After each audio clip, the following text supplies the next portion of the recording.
My next guest is a global superstar. Adam Lambert has topped charts around the world as a solo artist and as the lead singer of Queen. And now he's back with a very special new show. Adam Lambert joins me now live. Good morning, Adam, and welcome back to Sunrise. We love having you on.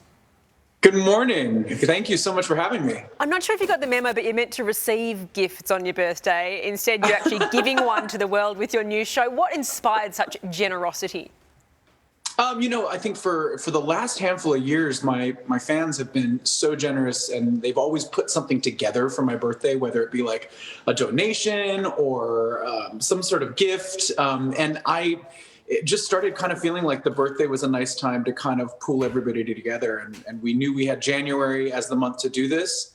And I said, well, let's do it on the birthday. It seems to make sense. Well, you're actually asking fans to donate to your charity, the Feel Something Foundation, in lieu of sending you gifts this year. You say you have the most generous fans in the world. What is the weirdest gift you've ever been sent by a fan?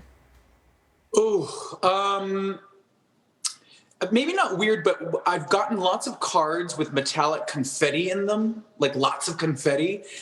Why do you have to do that? Every time I open one of those cards, I'm like, Not that weird, maybe. After releasing an album during COVID and then having to cancel your tour plans plus a Vegas residency, how have you held up? At one point, you dyed your hair green. Was that a coping mechanism for you? full out. That was rock bottom for me, was the green hair. It's been weird. I mean, for everybody, and it's, the fact that it's happening around the world is the one thing that kind of pulls us all together right now in it, which is good in a weird way. I was really bummed that I had to cancel my tour and that, all my promotion for my album Velvet kind of got cut short. But obviously there's a lot more important things going on right now than a pop album. So I understood.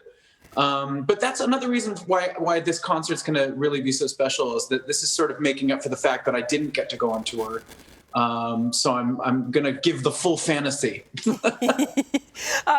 2020 did have some highlights for you, though. Your Live Around the World album with Queen hit #1 in Australia and the UK late last year. How significant was that for you? And how much are you itching to get back on stage with the band? If you look back at those pictures from the bushfire concert, that was just really one of your last epic concerts, wasn't it?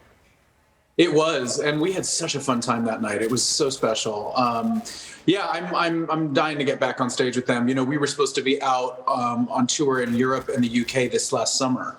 Obviously, that was postponed a year. So we're still kind of waiting to see if that's something that's going to happen this summer. We're all keeping our fingers crossed, but we got to make sure that vaccine gets out quick enough, and we're just not sure yet.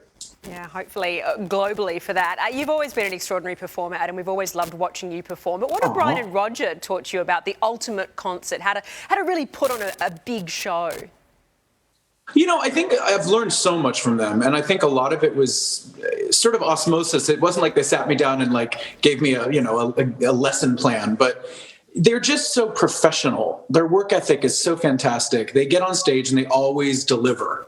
I think that they understand that the audience that's there, many of the people there, it's their first time seeing it. And so every audience deserves a really top-notch performance.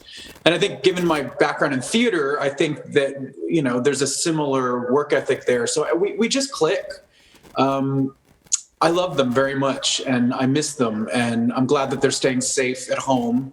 And hopefully we can get back out on the road soon. Speaking of theatre, we hear you're actually writing a musical at the moment. Can you tell us more about the project? Yeah, I'm keeping some of it under wraps now. I mean, it's not ready to sort of unveil what it is exactly, but it is about a real life person that you might not have heard of before. I'm getting to work with a lot of amazing musicians. I'm doing lots of collaborations to create it. Sort of like how you would do a big pop album. I'm approaching the crafting of a musical slightly differently, and I'm really excited about it. I've been writing like crazy, and it's been a different experience writing for somebody else's story rather than my own. It's just a different exercise, and it's been really fun. Well, if green hair was the low point, I imagine that musical is going to be the high point. Adam Lambert, thank you as always for your time. We love catching up with you. Thank you. Yeah, likewise. Thank you guys so much. And you can catch Adam Lambert's live stream show this Saturday. Tickets are on sale now. You'll find all the details at sunrise.com.au. And as Adam described it, it's all of your fantasies come true. Can't wait. Isn't he fantastic? He's a good guy. He's so fun and so talented. Hello, Adam. Aww. Thanks, love guys. you. That's so sweet. Come back and see I us. love you back. I think the high point is that shirt of COVID. It's sensational. Thank you so much. I wore my best like summer shirt for your summer down there. Perfect. We're having a heat wave, so thank you for that. It's cooled us down. We'll see you soon.